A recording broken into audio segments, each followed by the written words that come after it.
Ayan mga kabukid now. Gabi na, andito pa tayo sa bukid. Pero pauwi na rin. Minsan kasi pagka talagang napapasarap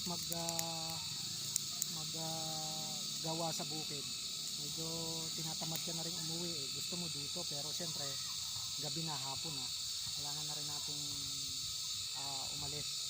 Umuwi ba sa bahay. Ayan oh, medyo malawak na yung nalilinisan. Tataniman natin ng gulay. So, nataniman ko ng mustasa pechay saka mga talong.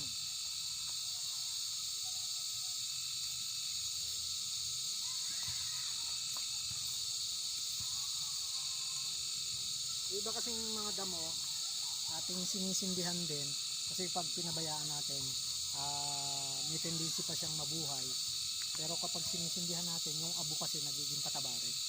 Kasi pag hinayaan lang natin ang damo na nakatambak, buhay pa rin siya. Kaya kinakailangan natin dito sa bukid sindihan natin yung mga yung mga damo kasi damo naman yun eh.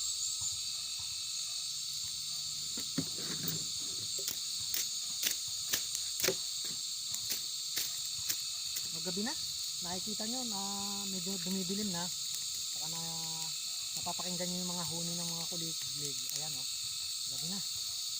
O ayan, sige mga kabukid now, sa susunod na lamang uli ha. Bye bye.